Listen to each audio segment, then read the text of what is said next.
बहुत समय पहले एक गांव में कर्माबाई नाम की एक सरल और भोली लड़की रहती थी। वह गरीब थी, लेकिन उसके दिल में बसते थे केवल भगवान कृष्ण। कर्माबाई रोज सुबह उठकर सबसे पहले अपने कान्हा के लिए खिचड़ी बनाती थी। वह बिना कुछ खाए पहले भगवान को भोग लगाती, फिर खुद खाती।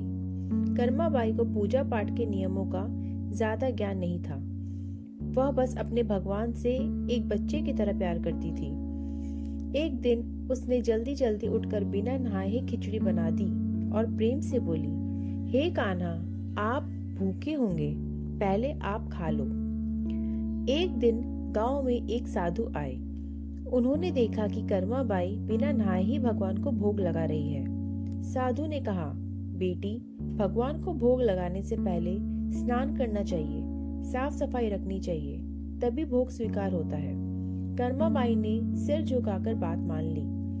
अगले दिन कर्माबाई पहले नहाने चली गई, लेकिन आज खिचड़ी बनने में देर हो गई। वह परेशान होकर बोली, आज मेरे कान्हा भूखे रह जाएंगे। उसका दिल रो रहा था, क्योंकि उसे अपने भगवान की चिंता थी। उसी समय भगवान कृष्ण का एक बालक के रूप में उस साधु के पास आना हुआ और वे बोले, तुमने मेरी भक्त को नियम तो सिखा दिए, लेकिन उसका प्रेम मुझसे छीन लिया। मैं तो रोज उसकी बिना नहाए खिचड़ी भी प्रेम से खाता था, क्योंकि उसमें सच्चा प्यार था।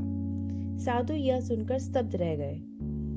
साधु तुरंत कर्माबाई के पास गए और बोले, बेटी, तुम जैसे पहले भोग लगाती थी वैसे ही लगाओ।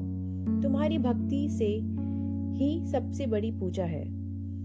कर्माबाई की आंखों में खुशी के आंसू आ गए। उस दिन के बाद कर्माबाई फिर से उसी प्रेम से खिचड़ी बनाने लगी और भगवान कृष्ण भी रोज उसके घर आने लगे, क्योंकि भगवान को नियम नहीं, भक्त का सच्चा प्रेम सबसे ज्यादा प्रिय होता है।